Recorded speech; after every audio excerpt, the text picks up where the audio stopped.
Now, I've been somewhat of a cynic on Brexit. If I'm being honest, I think my perspective of this would fit that description. I don't necessarily think I'm cynical as an absolute. I tend to be pretty optimistic, if I'm being honest. I would make the argument that pessimism is not a survival trait. And as such, that's kind of the way I live my life to some degree. That said, Brexit is different. Now, the people who are involved in this, there are all sorts of factions. And each of those factions, meaning you don't necessarily have a united Britain. You have Labour, you have Tories, you have the Scottish National Party, you have the DUP, you have the European Union, and all of these factions are tugging and ripping at each other, trying to get something different. Sometimes it's just jockeying for political position. None of this has the best interests of Britain in mind. All of this is specific to their own interests. So yes, I've been rather cynical on Brexit. Dancing Queen Theresa May has been the one, either through Providence, bad luck, who has to usher, at least for the time being, the country through this debacle of Brexit. While Dancing Queen has danced, the National Health Service has suffered, the police unions or the police has been cut, leading to an increase in stabbings. And this thing of universal credit in this kind of Orwellian name has been done purely to hurt the least of Britain. And this is the person who's going to take them through Brexit. There's a problem. Ultimately, they've been asked to do two things that are irreconcilable. You're supposed to leave the European Union while at the same token maintaining the integrity of Britain or the UK. How do you maintain the integrity of the UK when the Republic of Ireland, which is part of the UK, has not left the European Union? You have this campaign that was run, you can make an argument, a racist campaign on immigrants and immigration, meaning we are going to leave, we're going to take our borders back, but we want access to the single market, at which point the European Union says, no, you don't get access to the single market unless you play by the rules. Part of those rules is freedom of movement. Also, you have the secondary problem, which is the border, meaning because Ireland is still part of the European Union, Ireland isn't leaving, meaning you have a customs issue. How on earth can the UK leave the European Union while simultaneously maintaining its relationship and its integrity with Ireland? And what I mean by this is there's a Good Friday Agreement, and the Good Friday Agreement essentially gets rid of the borders, and adding a border is inviting disaster. Theresa May, the Chequers plan, and this is the plan that she's come up with, is roundly disliked by Remainers and particularly the Brexiteers, because ultimately it's the worst of both worlds. It's a Beano, it's a Brexit in name only, but Theresa May is trying to meld these two things. A, she doesn't want a hard border between Northern Ireland and Ireland. Simultaneously, she wants to get this idea of taking Britain out of the European Union. How do you do both? And up to this point, this has been an impossible dream. Theresa May has just been... Here's another part. When Theresa May was giving her speech at the Tory conference, she was served with an order of, what do they call it? No confidence. If enough of those orders are sent in, if enough of those letters are sent in, a leadership challenge will take place. This came out, I think it came out today, actually. Right here. Theresa May told she has 72 hours to save her job. she is roundly, that Chequers plan is roundly disliked. It is roundly disliked. Her government depends on the support of the DUP. Now, the DUP is a party for the Northern Ireland. It's somewhat of an extremist party, but she has a minority government at this point, meaning she needs them in order to maintain the integrity of her government. And if they balk and if they bail, her government collapses. Theresa May is in peril, not just with her own party, but even with the DUP. And Labour is most likely, at the very least, going to vote against whatever she puts up as a plan. Even if she can make a deal with the European Union, it's most likely she's not going to be able to get it through Parliament. We're looking at a Mad Max Brexit. There's one saving grace here, and it's a saving grace that's pretty ugly, dealing with some turncoats. But let's look at this part first, because Brits have a way of saying things that trips me out to no end. They have a brutal way of using the English language. After all, they've been using it longer than anybody else since it's the English language. Theresa May is drinking in the last chance saloon, and bad news for her is that the bar is already dry. God, I love the way they say things. Pro-Brexit MP says, that's brutal language. A member of Theresa May's cabinet has told the Prime Minister's critics to play for the team amid speculation she has just 72 hours to save her job. This is where we are. I said early on that Theresa May is going to have problems. How do you deal with the issue of the Irish border? How do you deal with the issue of the Irish border? How are you pulling yourself out of the European Union with the Republic of Ireland staying in the European Union? How? How do you meld those two things? How do you meld those two things? The warning comes from MPs frustrated by Mrs. May's handling of Brexit negotiations after unsuccessful summit last week. But Brexit Secretary Dominic Raab, now is the time to play for the team, added that we are at the end stage of negotiation. Now, to be fair to them, they've said that they've dealt with like 90% of the issues. The Irish border is an issue. The issue with the Irish border, again, one part is going to be in the European Union, the other part is not going to be in the European Union. There's certain rules that are associated with goods and services that are coming into the European Union. And the point is, you can't put a border between Northern Ireland and Ireland. That seems to be the crux of what's taking place. But beyond that point, they hate that Chequers plan, which is for all intents and purposes Brexit in name only. Bino, I've done other reports on it, so I'm not going to go full into it because otherwise this thing would be way too long. But Brexit Secretary, let's see, it's understandable that there's jitters on both sides of the debate. Right here.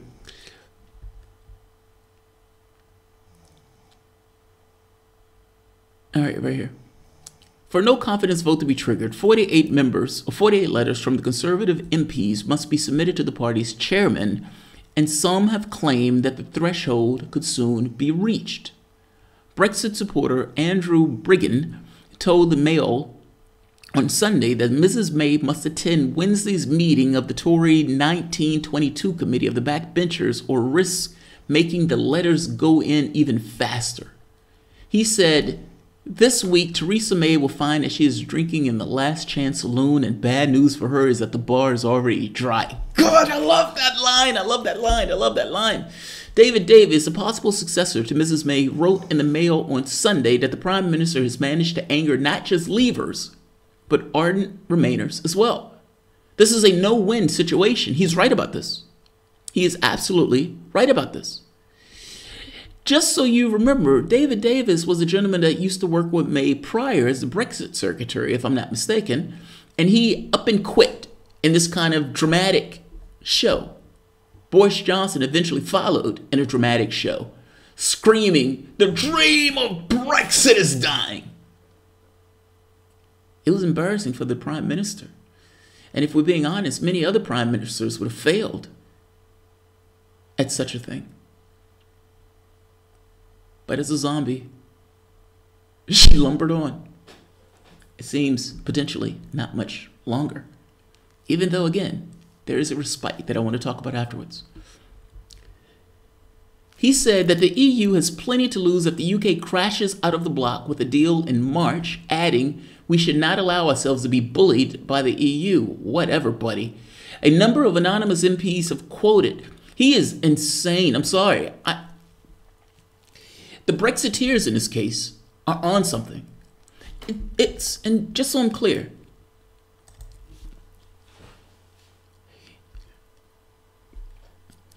Britain, the UK, came together to have this glorious show of democracy and voted. And they voted to leave. Now, the crux of democracy is if the people come together and make a vote, even if it's an unpopular vote, even if it's not necessarily a vote that's in their best interest, they voted. It's their choice. And in making that choice, they are choosing to leave. Now, the government, if there is a such thing as a democratic will of the public, and if Britain is going to say they are a democratic government, has to carry out the will of the public. It was a referendum after all, and they had mass support, if I'm not mistaken, one of the largest ever, at the very least in Britain. They have to carry out the will of the public. Meaning, it is a difficult task to try to go back on this after having a referendum where the public says that they want to do it. That said, the idea that Britain has all of this, this leverage is imaginary. The Brexiteers have been pushing this stuff as if Britain has some, sitting on the corner somewhere, sitting in the cupboard somewhere. I'm sorry, they do not. All of the leverage in this is with the EU. It is Britain that wants to get access to the single market. Yes, I would imagine that the EU would prefer to keep Britain within the European Union, but they can live without you. The other way around, a little bit harder. Let's keep going. But they've been pushing this. This is going to hurt. I'm sorry. I am for them to carry out the will of the public on this. Don't misunderstand me. But just because I'm for them carrying out the will of the public doesn't necessarily mean that I am of the mind that this will not hurt. Anything that's new, in many respects, hurt. There's no magical door here. If they crash out in this kind of Mad Max Brexit, there are going to be companies that are hurt, workers that are hurt. There are going to be adjustments that need to be made. At some point, Britain will manage, yes. At some point, everybody manages. But the question is whether or not it will hurt and whether there will be consequences. And the answer is yes. Let's be honest. Let's be honest.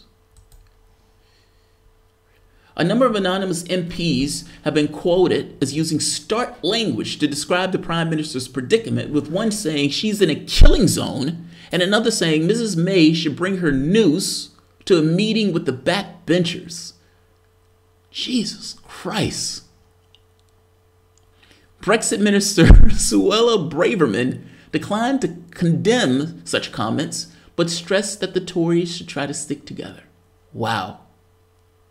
Wow. Think about what we're saying. I love the language, man. Language is one of those things that I get high off of.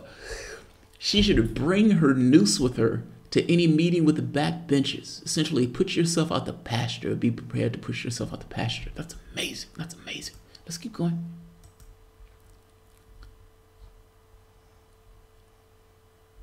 However, Halfon dismissed suggestions that it was time for May to go. I don't think the change of leader will be particularly helpful, particularly in the middle of Brexit, he said. Tory MP John Mercer, who described the government as a shit show last week, said he received an overwhelming support from within the party after speaking out. He told the Sunday Times, "I cannot continue to support an administration that cannot function." You must understand, there are some hardcore Brexiteers that Theresa May has to deal with, and they are not on board for the soft Brexit, and they will vote this down. Here's the catch. turncoats, potential turncoats.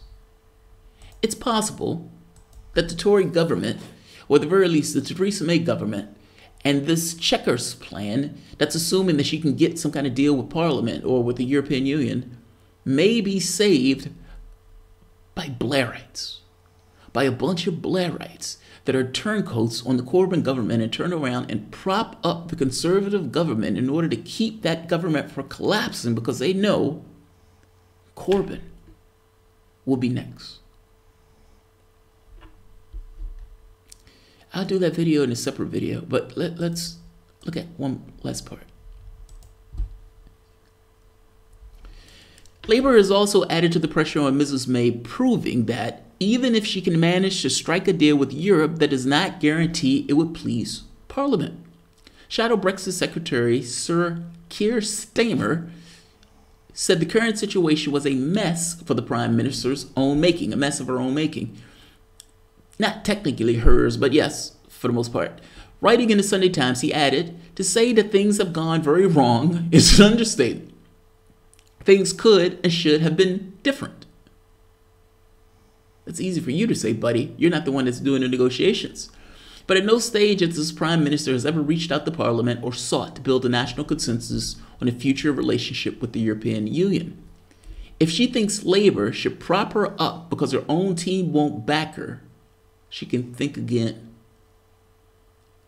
The question is, do you have the bullets in that gun to back that statement up when there are several Labour members who are willing to prop up this government? The words come as businesses warn that they will set contingency plans in motion, moving work overseas and axing jobs in the UK if there's no agreement between the UK and the EU by Christmas.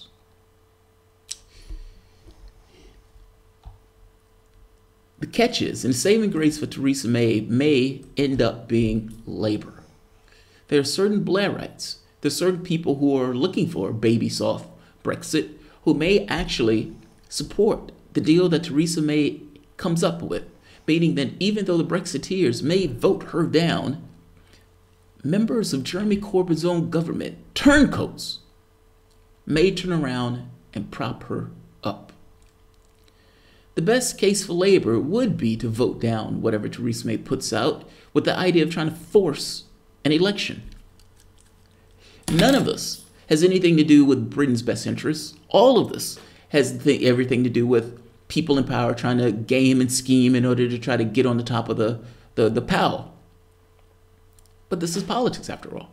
And it's difficult to come to, you can say, a solution that works for the best, or the best outcome. The best outcome is always out of reach, especially in situations where you have an adversarial process where people are fighting like cats and dogs in order to be the top person on the tipping block. Jeremy Corbyn is going to be the next Prime Minister of Britain. I'm calling it. The Theresa May government, at some point, will collapse under its own weight. And the pressure that is being applied to this woman in this situation has to be untenable. If I'm being honest, though, I don't know what Jeremy Corbyn will be doing different. Also,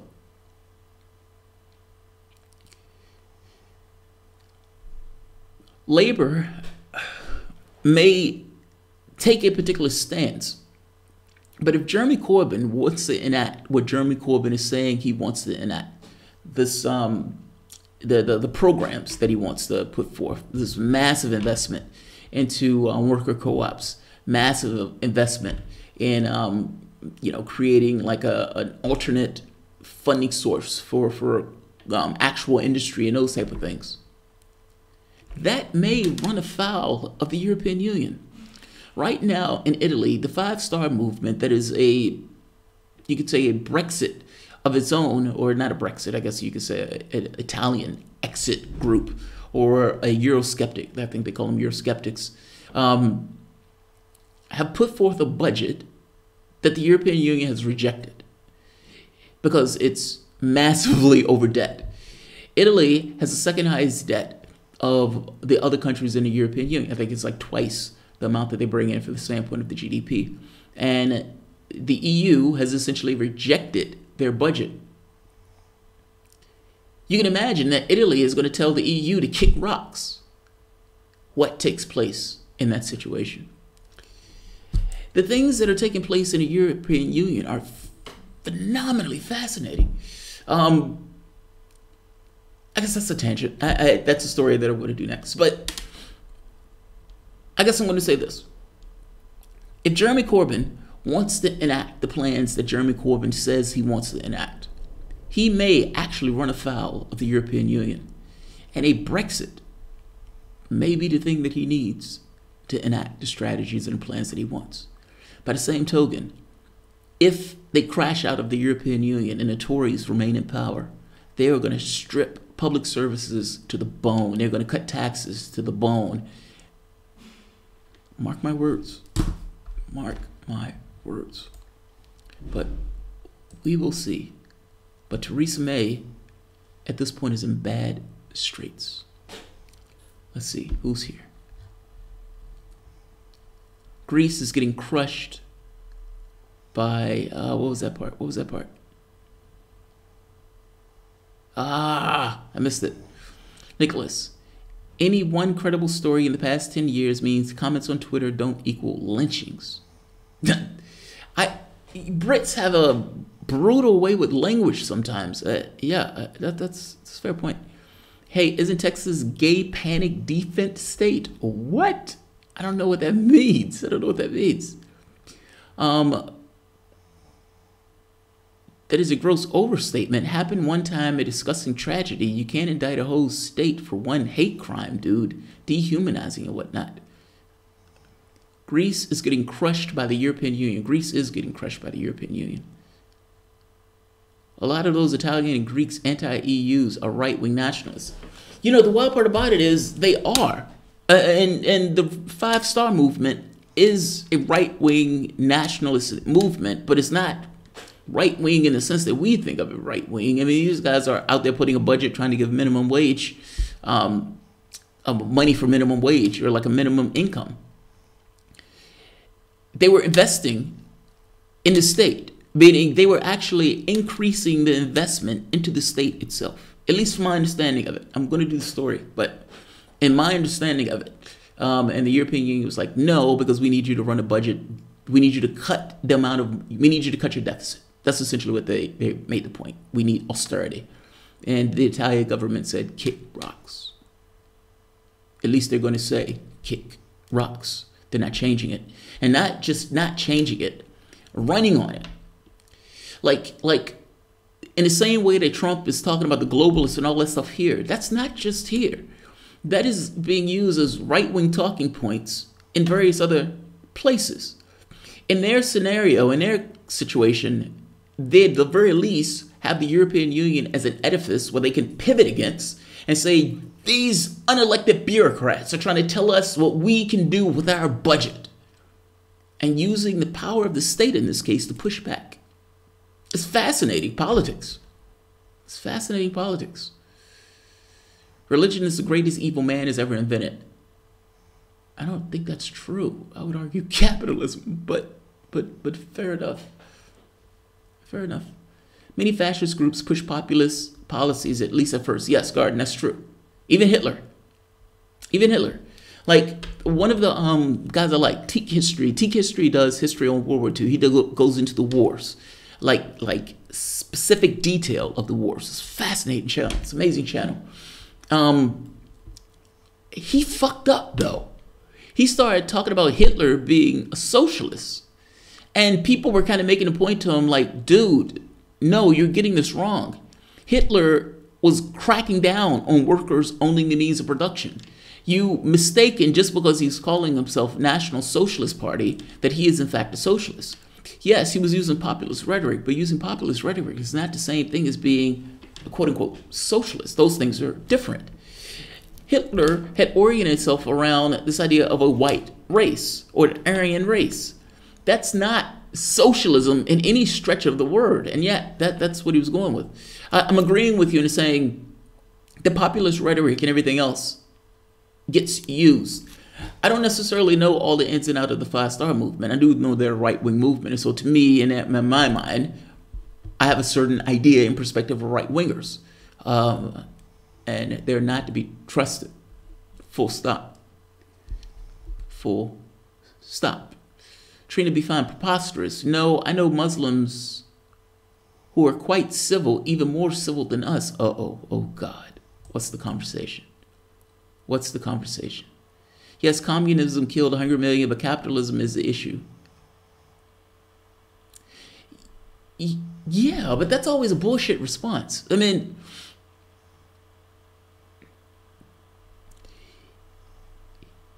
if you look at our society,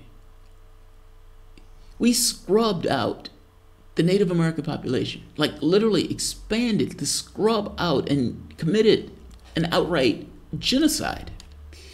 And we did this with this idea of expansion. And by the way, I've even heard people make the argument, well, that's settler colonialism mentality. Okay. Slavery, however, was not settler colonialism mentality. Slavery was getting cheap labor, imprisoning human beings, subjugating them into a racist system in order to get cheap labor. I mean, come on. Everybody uses this communism shit without, it's almost completely missing the fact that this country started on the genocide and then ended up with slavery. Both of which was related to the capitalistic expansion, this kind of expansion of capitalism. People like to use the term the communism thing, but you can't have it both ways. You can't say, one but not the other. Not to mention, even the wars. I mean, the West involved themselves in... Look, I would agree with you that Stalinism was fucking horrible, but Stalinism is not the end-all be-all of communism, and Stalin didn't do it because of communism. Stalin did it because he was a sick fuck. There's a difference in those things. But okay, if you need to know that, if that's where you need to go with that, fair enough. Fair enough. Fair enough. Fair enough.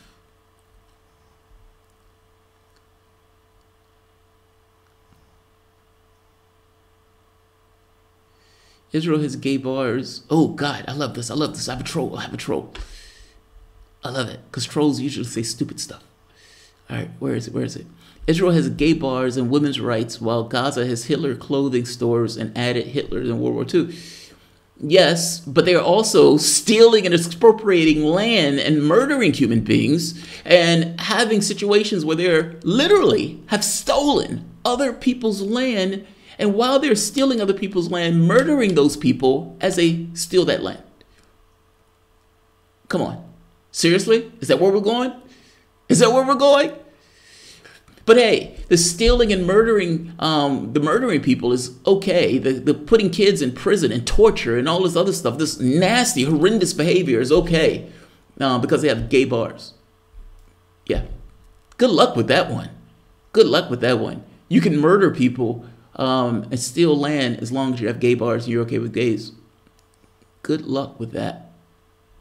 Good luck with that. Murdering people that participated in genocide against the Jews, I have no idea what you're talking about. I have no idea what you're talking about. That's the stuff that, that's nonsense. I didn't get the info from mainstream media. I saw the film. Yeah, that's nonsense. Stalin and Mao are not the same. Mao never invaded a country. Jay, you gave your super chat? Each country Jamarl goes, he asks for bologna sandwich. What? Each country Jamarl goes, he asks for a bologna sandwich. Oh, that's so racist. I don't eat bologna, but fair enough. You know what I have been eating a ton of? Ham. A ton of fucking ham. No, dude, what you're saying is nonsense. You're peddling the stuff that Jews peddled in order to come up with a reason for justifying stealing and expropriating land from the Palestinians. It's fucking nonsense. Oh, baloney. Oh, baloney. Baloney indeed.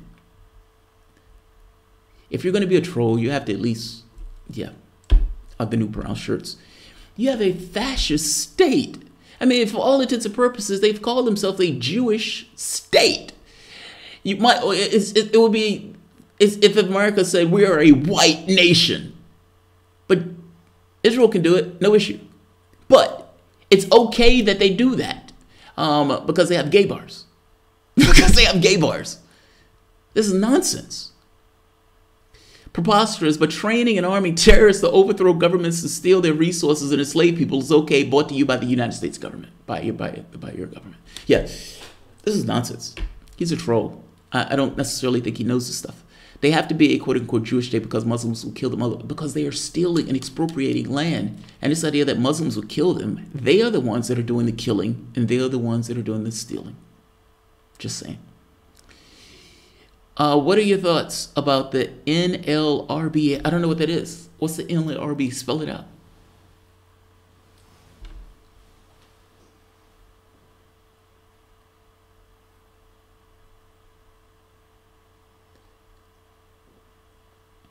How can I troll you if you're having a half... I missed that part. You come off sounding anti-Semitic when you say Jews, just say Zionists. That's fair. Zionists. But they call themselves a Jewish state. A Jewish state. An anti-Semitic? Fuck no. Look, my only issue with Israelis is that they're expropriating land.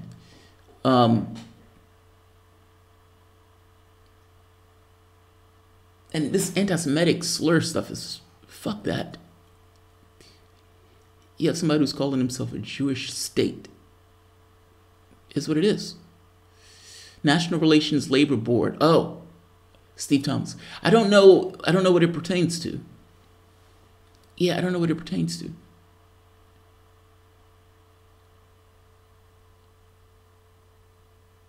Sounds like Bo created a new YouTube. It does, right? It does. It does. It does. It does. It totally does. Netanyahu is howled down by lefty Israelis as a murderer for encouraging the kind of assassination of Rabin who was making peace with Palestinians. I can't believe he became the leader there. I know, right? Like, my wife asked me, she said, are all Israelis like that? Like, is everybody on the side of doing that? And I told her no. I said there are plenty of Jews who are not on board for the expropriating of land and all this other stuff. And, you know, for all intents and purposes, it's just, if you're in the country, it seems that the Israelis, they have a different tint. They just seem to have a different tint. Have you caught any coverage on Politicon? I have. Have you caught any Politicon coverage on PV? PV? Who's PV? What's PV? Oh, Progressive Voice. I have not. I saw one thing. Bernie a Guillotine. Something where Cenk gets into a shouting match with some guy on stage. Something about the guy that lives a capitalist lifestyle every day. Whatever the hell that means. Everybody lives a capitalist lifestyle every day. You don't have a choice but to live a capitalist lifestyle every day. This is fucking insane. This is insane. Live a capitalist lifestyle every day. It's utter nonsense. It doesn't mean anything. Yes, everybody lives a capitalist lifestyle. Oh, wow. Wes got like a month of content to catch up on with you, JT. Hope the hope the trip is going well for you and Mrs. Thomas. Hopefully we'll see you back soon. Oh, thank you, man. Thank you, Wes. When did you send this? Oh, you sent this yesterday. Dude, thank you. I appreciate it. I assume that you'll see this at some point. But thank you, man. National Labor Relations Board. I don't know what it pertains to. I need to see that. I need to look it up. So I can't comment. Shep Smith is going to get fired. He told the truth about the caravan. Oh, wow. I have to look at that. Or I have to look that one up. Shep Smith has a tendency to tell the truth. Often on Fox News. Like, shockingly. It's amazing. They need to get the fuck out of Palestine. Yes. The reason Cenk flipped out was because Hassan disclosed his salary in public. He said he was making $100 and some thousand a year. I did hear that part. I did hear that part. Ruby Jack, are you voting Republican? Fuck no. Fuck no. Just because I don't like the Democratic Party, the Republican Party is no better. The problem is both. Not National Relations Board. Chef Smith was irate. I am George Soros for Jamarl Thomas. I don't know if I have a George Soros. Martian Villager. Nobody holds Abraham Lincoln personally responsible for all the deaths of the Civil War era. It was a broad social process much bigger than any individual class struggle. I don't know the context of that one. Natural law, resource-based economy. Oh, you mean Fresco. You mean something like Jack Fresco, a resource-based economy. It's funny. If you would see when I first started my channel, like most of the content or a lot of the content started off talking about this idea of a resource-based economy, or this idea of that this world can be a different place, and that this idea of cash becomes somewhat of an unnecessary prospect and somewhat of an intermediary between things, and that ultimately, if you're not living within the context of natural law and your world, like the guy who's on stage screaming, talking about he lives a capitalist lifestyle every day, is the dumbest man on the planet. If we can have, you can have your own perspective of how do you believe the world should be put together. But if your perspective of the world ends the world, then I would say your perspective is wrong. The way the capitalistic system is organized ignores natural law completely. It pretends as if natural law doesn't exist and that everything, for the most part, is just a price tag. We're killing ourselves. This is an issue of culture. And to some degree, this issue of culture is instigated and pushed forth by this profit-making enterprise of the capitalistic system. If you're not living in a way that's sustainable, you're on borrowed time. At this point, I'm talking about Fresco, the Venus Project, being the thing that I think of when I think of stuff like that. If there is no God, how do you explain? How do you explain what? How would I know? I don't take a position on God. I don't have this belief I don't take a position on God. I don't need to. JT is a prime example of evolution. Well, yes, evolution does exist. But evolution is not necessarily a dagger in the back of God, per se, if that makes sense. Both of those things are mutually exclusive. How convenient that man defines God as human-like. Arrogant much? What else is man going to define God as? What would he define God as? Like, come on. Come on. Like it would be strange. Look, we can... It's funny, I got into a conversation with Jeff earlier, Kunz earlier. It's a guy who writes me. And we were talking about Fresco, Jack Fresco. And Fresco is a radical materialist. Like, he is full into this materialism camp. And this idea of God and everything else to Fresco is nonsense. Now, I think that's nonsense. Like, getting to ideas of consciousness and some of the research that took place at Stanford Research Institute or Pear Labs or the UVA, where the professor was studying past life phenomena. Even get into the UFO stuff, or if they want to call it UAPs, and the consciousness connection between those two things. There's something there. What that is, I don't know. Now, man gets into this thing of this God and Jesus and angels and everything else. It becomes lunacy and nonsense. But that doesn't necessarily mean that there's some aspect, even if you want to get into this physics of quantum mechanics, with this idea of thought having some interplay with reality itself. Now, people think that's a weird thing of thought having some kind of interplay with reality, because it makes this thing of there's a separation between you and the thing that you're observing. But you don't necessarily know that. That's something that's conjecture. You are plopped into this reality space. Unknown. Unknowing. You have no fucking clue what this is. No fucking clue what this is. God, no, I always thought sun worship makes the most sense. If you're going to worship something, worship. right, I know, right? The animism of other sorts, right? Worship the thing that animates you and gives you life, yeah. Or earth. Earth. I think that Gaia, that thing makes sense. But the whole thing of Jesus and all this other stuff seems ridiculous. Trina be fine, God must be a real dick. The Christian God, yeah. I mean, because keep in mind, the argument that Christians make is that there's a God of the universe that's omnipotent, that creates human beings.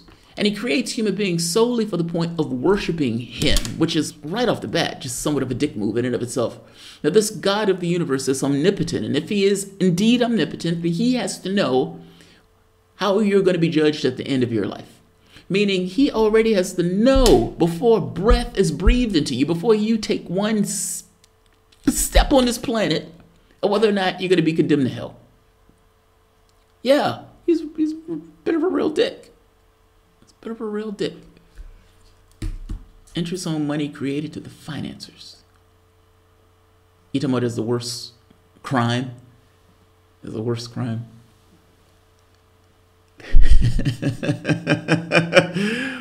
Bernie O'Gillidy 2020. The only correct religion is progressive voicism. The only correct. Trina be fine. You're forgetting that free will bit. Yeah, but how do you have free will in a world of God? Like, how do you have omnipotent God in a world of free will? Because even with this idea of free will, even if you want to make the case that says, well, you can still have free will in an omnipotent God, that still means that God has to know what you're going to end up doing. Yes, you can choose whatever you want, but at the end of the day, God should know. Otherwise, God is not God. Can't have it both ways. Can't have it both ways. The Federal Reserve is the government's banker that clears payments, etc. Uh-oh. Uh-oh. Jamal, watch Zoom Politicon with Joe Bongiviani about MMT, please. You know, one of the best people that I've come across, and I'm not against watching it, by the way, Stephanie Kelton. I've come to love her videos.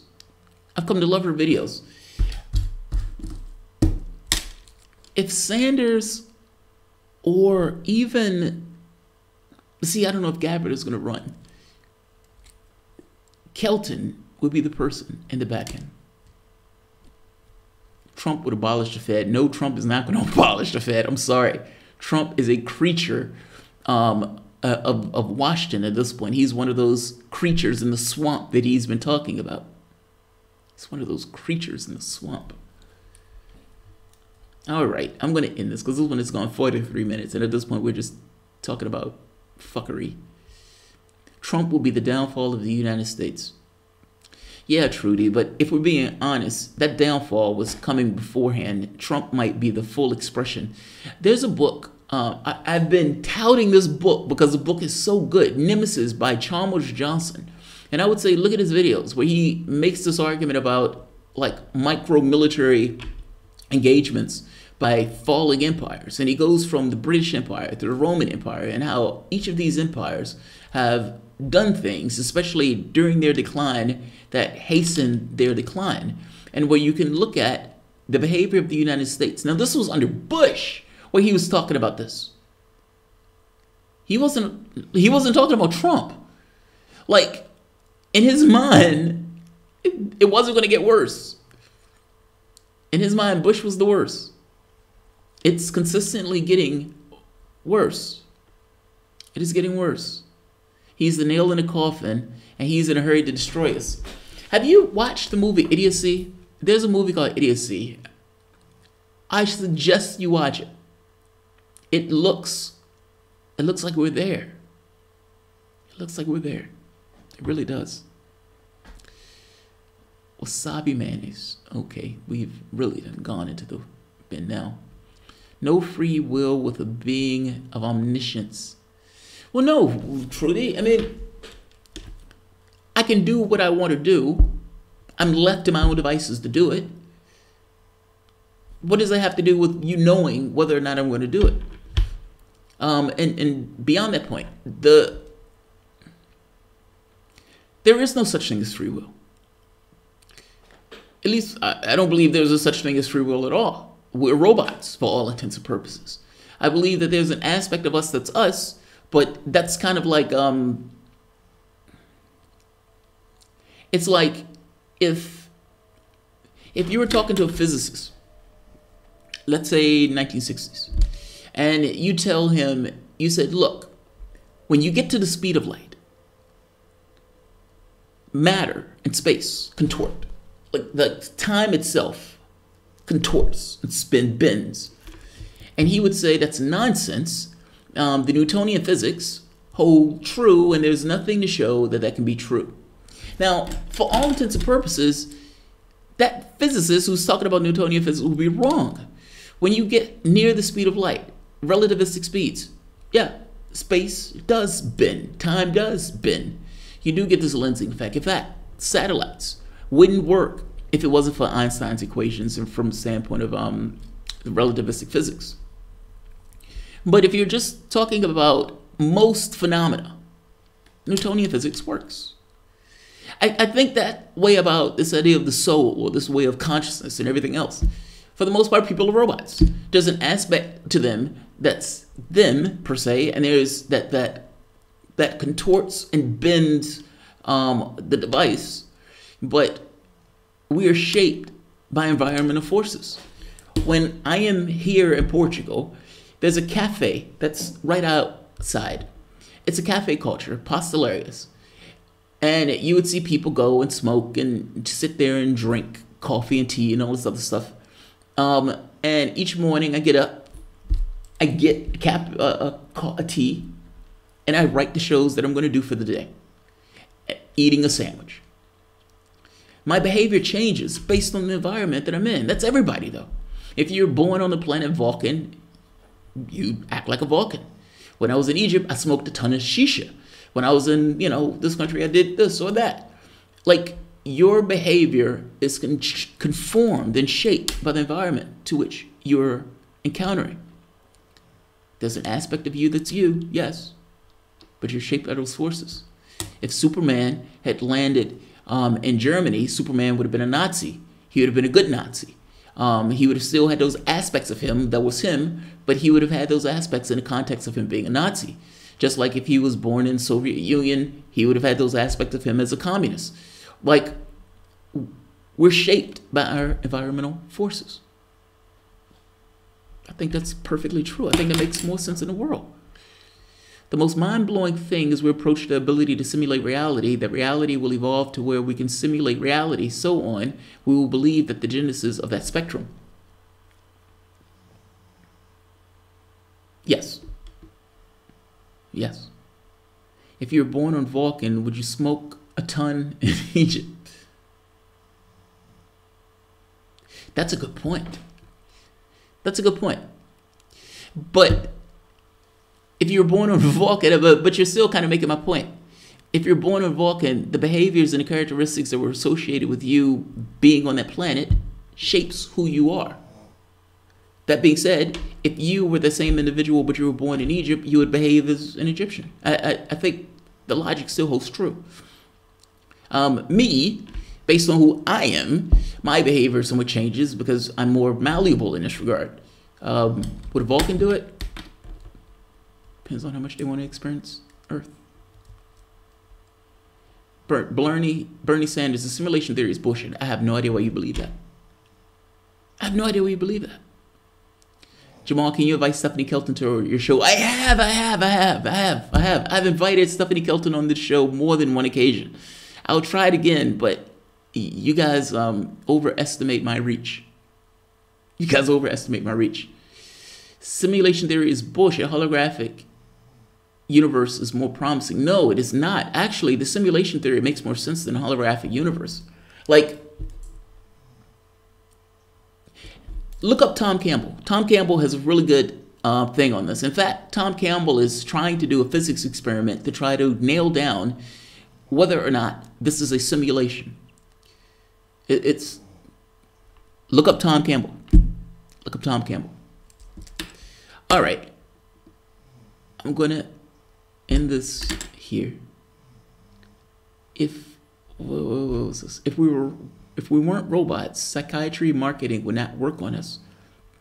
You know, one of the things that McDonald's does is try to get people when they're kids, when they're really young, when they're 2, 3 years old.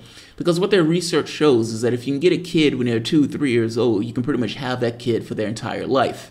Once they have that thing in their heads that's associate you with some kind of happy, good time stuff, you got them. We're robots. The sooner that we realize that, and the sooner that our society kind of comes with that idea, the better off we are. When I'm at a restaurant, I look around and I realize that the animating force that animates me is the same animating force that animates the person that's beside me all across and everybody else in the town and everybody else on this planet. There may be differences from the standpoint of physiology, how we're born, our parents, our history, and all this other stuff. But ultimately, the same thing that animates me is the same thing that animates them. We are the same. When I push for stuff, like it's just besides the point. Fred Edwards, I gave up McDonald's. Good for you, Fred. You're better off for it. You're better off for it. Your life will be better for it. All right. This has gone on for 52 minutes, and this video was supposed to be like 10 minutes long. So, if you enjoy the content, please feel free to share, like, subscribe. You can always support through Patreon. Creative experiments. Tom Campbell does have a good theory. However, my big toe, I think it can be explained by the holographic universe in more detail. Either one needs to be explained, needs to explain dark energy. That's fair, but Tom Campbell's theory is not trying to... That's fair.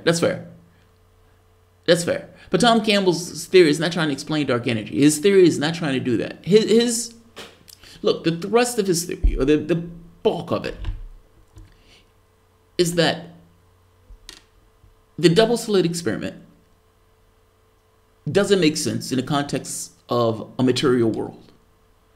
Meaning, if our reality was a material existence, you wouldn't have this situation where thought had something to do with the results of the experiment. Meaning, if I look at the results, it's one thing, versus when I don't look at the results, it's something else.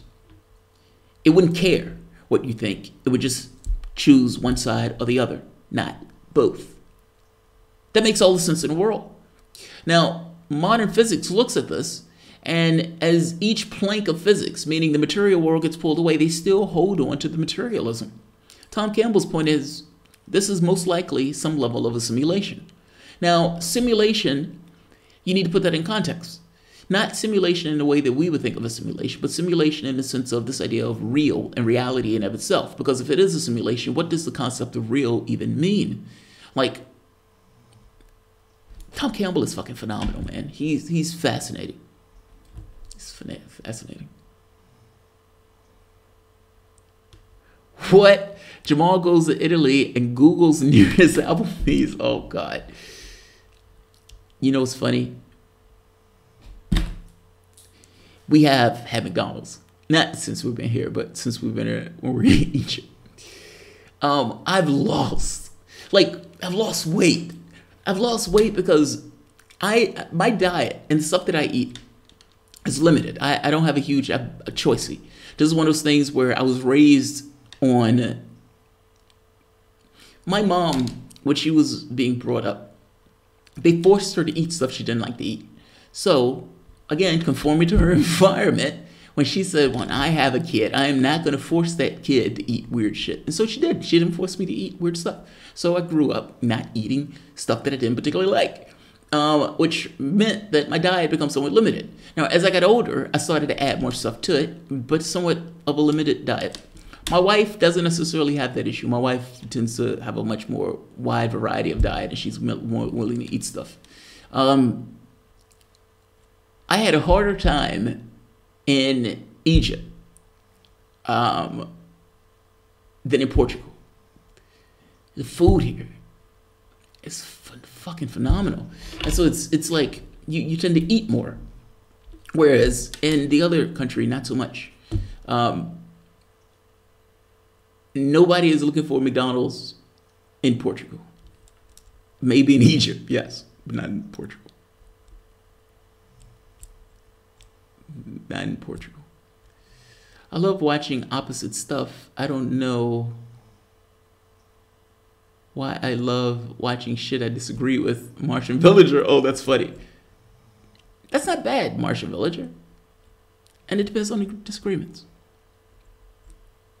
Depends on the disagreements. Google Ellis winning.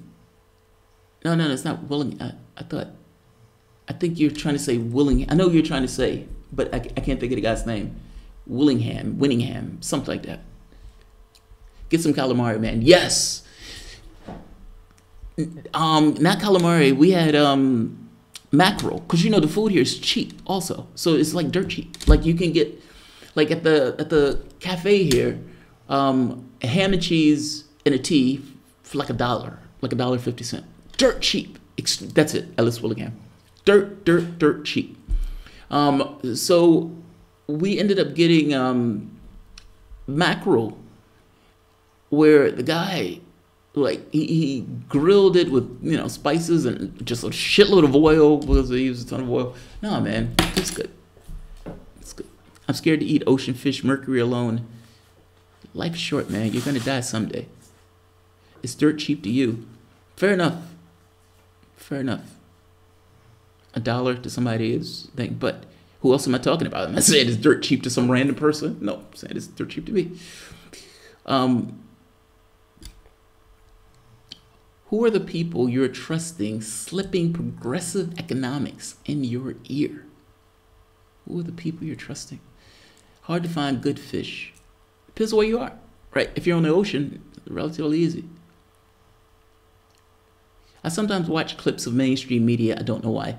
So I don't mind watching mainstream media, depending on, I just need to know the bias, if that makes sense.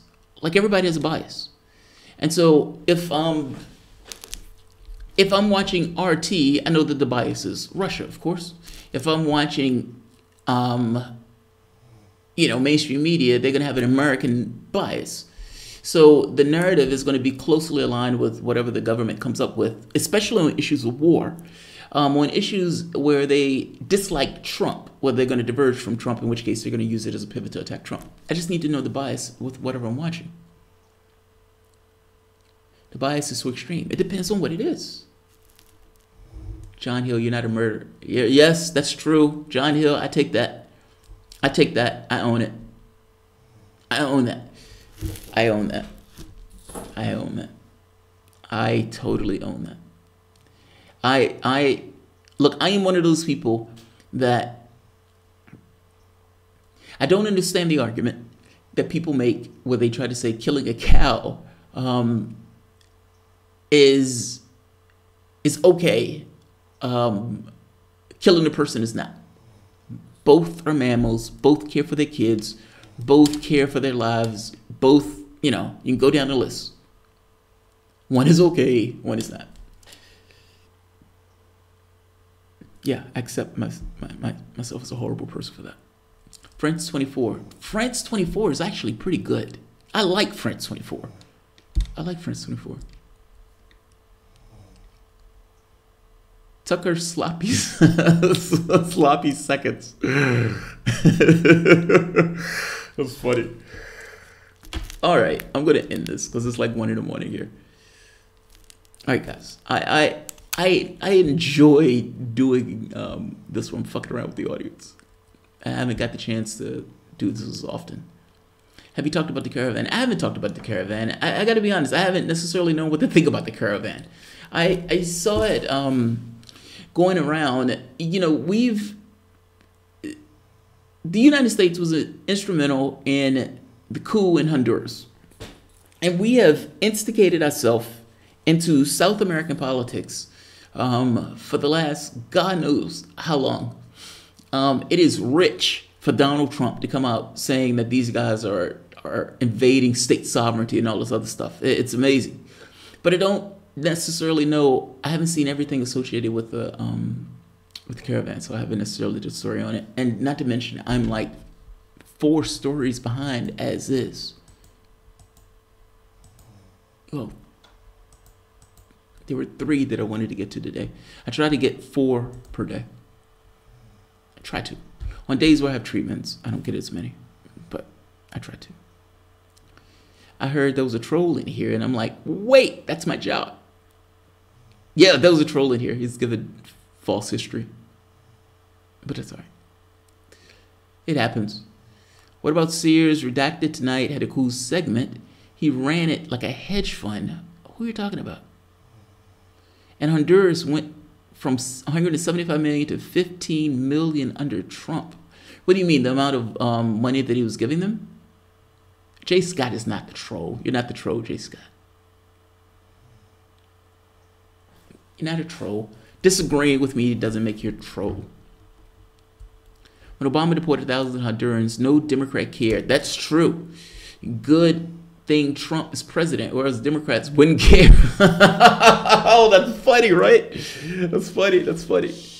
That's funny. That's funny. Oh, my mom said she said, stop talking about me. Nothing negative. It just is what it is.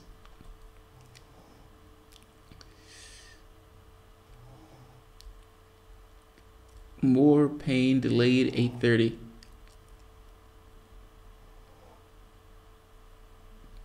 Every time I travel to the other parts of the state, they call me a Yankee boy. That's funny.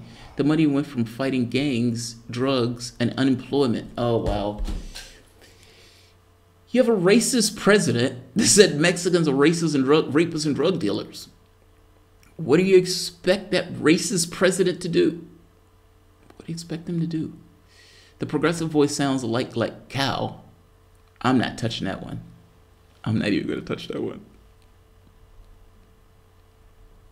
Oh, God. Tear the walls. Have you looked a pig or cow in the face and told them that you own, oh, God, this is going to hurt, that you own your murderous nature? You know they can feel love, yet you eat animals for a brief taste sensation in your tongue. Shame.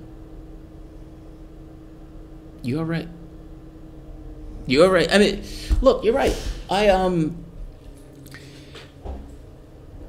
have looked the cow in the face. I have not looked the cow in the face and told that cow that I own the fact that I'm going to eat him for taste sensation. But look,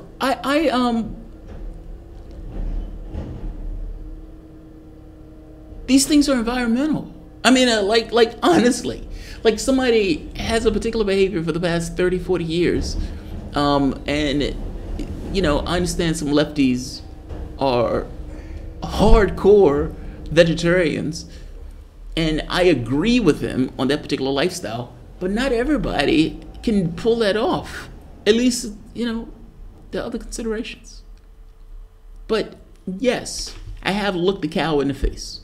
He moved away from me, perhaps sensing that I had, you know, I'm a carnivore. But bacon and cheeseburger, what?